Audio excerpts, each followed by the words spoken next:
Now on this video, we will be talking about how it is after passing your OSCE, at which point you would already be a Band 5. Hi, my name is Charwin and I'm a Pinoy Nurse here in the UK. Now if you haven't subscribed to my channel yet, please go ahead and click on the subscribe button and then make sure you click on the bell button as well so that you are notified whenever I publish new videos. Now on the previous video, we talked about being a Band 4 or a pre-registered nurse. Included in that video are things that you can expect during your supernumerary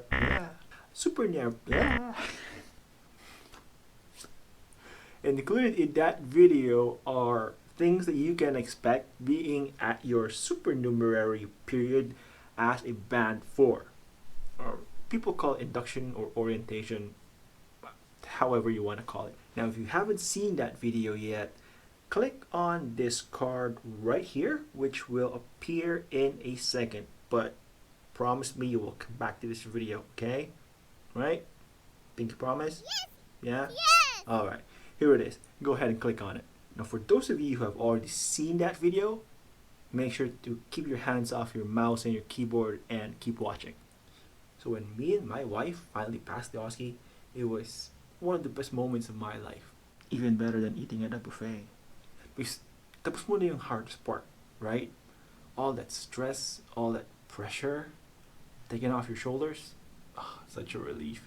It's like holding your bladder for most of your shift and then finally getting a chance to some time for yourself, and then you wobble to the toilet as fast as you can, as carefully as you can, and finally having that release. Well, it's pretty much like that, only better. Now in our trust, Band 4s or pre-registered nurses have a pair of yellow patches on their shoulder. Now once you've passed the OSCE and received your pin, you're then free to take them out because you're now Band 5. Because coming here in the UK, you still don't have your pin, you are considered as a Band 4 or whatever title is your employer gives you at that period. Becoming a Band 5 or being promoted to a Band 5 is technically a different job role. So you will be given another induction period, or you should be given another induction period for you to prepare for your new job or your new role as a Band 5. Again, as always, depending on where you work, you may be called a junior nurse. You will still be under your supernumerary period here and still not part of the head count. Now during this time, if you haven't been signed off already on your induction as a Band 4, you will have to do the drug rounds with a senior nurse for you to be signed off for oral medications.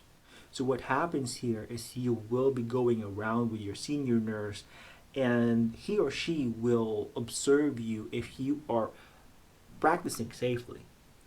If they are satisfied and you have done a certain number of drug rounds with them, you will then be signed off and will be able to function independently.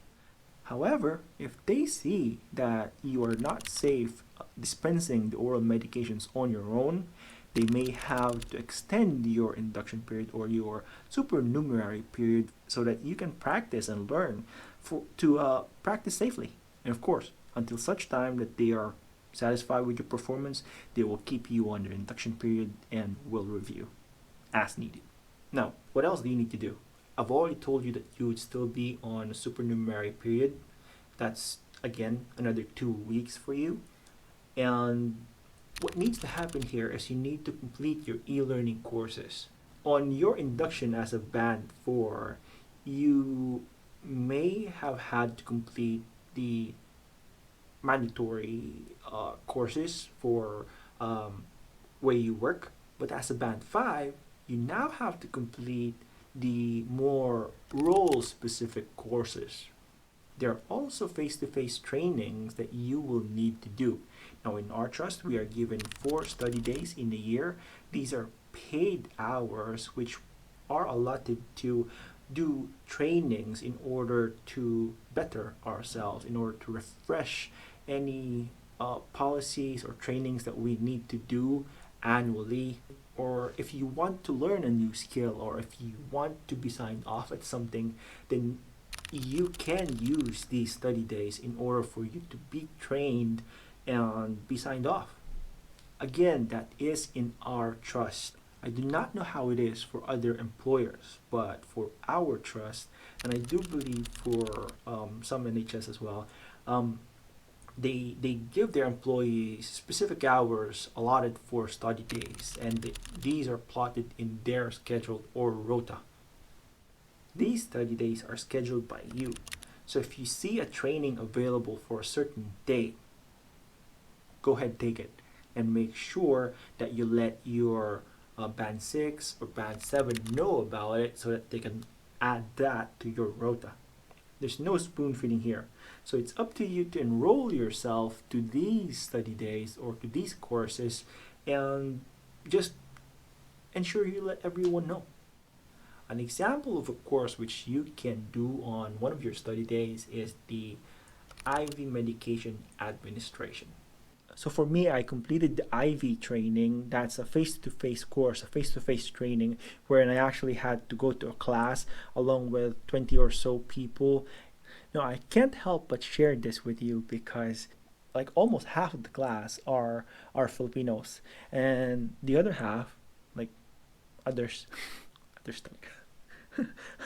Well, anyways, the trainer asked the class, "Who among us are Filipino nurses?" So we were like, "Come here." Diba? So we raised our hands, and then her next question was, "Who else besides these Filipino nurses have done IV before?" Diba? She automatically assumed that all the Filipino nurses in that room have done IV medications before. So like, wow. And then, surprisingly, no one else in the room besides us Filipinos had our hands up. As you can see, di ba, napaka-evident nung difference ng curriculum natin as Filipino nurses from them, di ba? Now, after I've done the training, I had to complete a certain number of IV medication administration before I got signed off on IV administration. Yeah. Which only took me about 2 weeks. Kasi 4 na araw lang naman ako nagtatrabaho within a week. So, it took me 2 weeks. And that really depends on where you work. A lot of other wards would take you much shorter than 2 weeks. A lot of other wards would take you much longer than that.